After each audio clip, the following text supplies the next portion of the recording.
Hey guys, this is Chris Brigandy of Brigandy Coins and Collectibles here in New York City. Today I have one of the most famous baseball cards in the entire industry. Now, he might not be a household name, but if you collect baseball cards, you definitely know about this. This right here is the Sherry Maggie T206.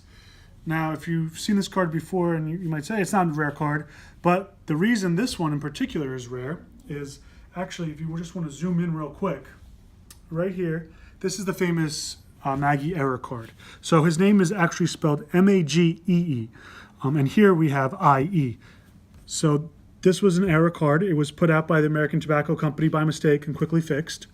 But real quick, a little quick history about Sherry. His name, actually Sherwood. He was he's a borderline Hall of Famer. He was a 291 lifetime batting average player. He had over 1,000 RBIs, over 2,000 hits. You would think that would land him in the Hall of Fame. He's kind of shy, but remember, this was the dead ball era. So someone with those stats probably should be in the Hall of Fame today. Anyway, going back to the T206 set, one of the most famous, or the most famous set of baseball cards. There's 524 cards to complete the entire set. Now, most people have 520 of the 524. The four that are always missing from everyone's set are obviously the Honus Wagner. That's the most famous. Then the Eddie Plank. Then you have this one here, the Sherry Maggie. And then the fourth is the Joe Doyle variation card. Those four cards are extremely rare. The Wagner obviously being the most popular and the most valuable. But most people only have 520 of the 524 cards. This is the first recognized error card, really, ever, let's say, documented. So maybe there's been errors in sets and stuff, but this is an actual documented error. So this has paved the way for every error card after this. So if you're familiar at all, there's a Hank Greenberg error. Hank Greenberg, B-E-R-G versus B-U-R-G. Of course, in the 90s, you had the Frank Thomas no-name rookie card, where on the front of the card, it was just blank where his name should be. They didn't put it in. That's a rare variation, or rare error, excuse me.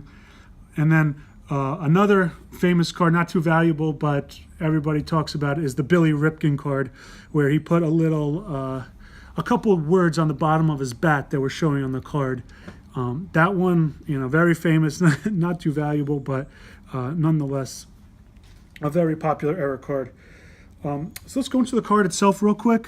So it's SGC VG3. Nice white borders around it. It's not soiled or anything. Still shows nice color. Obviously, you're going to have rounded corners. It is a 3. But the registry is pretty nice. Let me flip it over here. So all the error cards are going to have the same back. Piedmont Cigarettes, 150 subjects, and then in small tiny print there, it's going to say Factory 25, the Virginia distribution factory. And that's because the error was only made in this factory. So if you have this error card, but it doesn't have this back, it's likely a fake, or you have something that's never been seen before. But every documented error card will always looks like this. So the back, as far as quality, again, obviously rounded corners. The ink's pretty nice. The stamping's pretty nice, pretty clean. A pretty good looking card overall. Again, it's very rare. There's about 150 cards, it's estimated, in existence in any grade. Having 3, very valuable card. When you start really getting over 4 and 5, these things really jump up in price. It's a real rare card. Happy to show it off to you. If you have any questions at all on baseball cards, especially this card in particular, just shoot us an email or a comment below. Thanks for watching.